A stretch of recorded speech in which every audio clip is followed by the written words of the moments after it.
बाराबनी विधानसभा क्षेत्र में कार्यकर्ता सम्मेलन का आयोजन किया गया। वर्ष 2026 के विधानसभा चुनाव को देखते हुए टीएमसी के तरफ से लगातार कार्यकर्ता सम्मेलनों का आयोजन किया जा रहा है। इसी कड़ी में बाराबनी विधानसभा क्षेत्र के सालानपुर और चितरंजन ब्लॉक की तरफ से कार्यकर्ता सम्मेलन का आयोजन किया गया। यहां पर पश्चिम बर्धमान जिला टीएमसी अध्यक्ष नरेंद्र नाथ चक्रवर्ती, चेयरमैन हरे राम सिंह, बाराबनी के विधायक विधान उपाध्याय के अलावा इस क्षेत्र के तमाम टीएमसी कार्यकर्ता उपस्थित थे।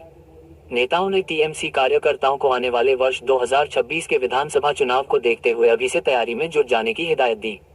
इस बारे में पत्रकारों से बात करते हुए नरेंद्र नाथ चक्रवर्ती ने कहा कि बाराबनी में टीएमसी का संगठन वैसे ही बहुत मजबूत है, इसलिए यहाँ पर ज्यादा कुछ कहने की जरूरत नहीं पड़ी। लेकिन उन्होंने यहाँ के कार्यकर्ताओं को एक कार्य दिया है, वह ये कि आने वाले विधानसभा चुनाव में यहाँ से भाजपा के जमानत जब्त होनी चाहिए।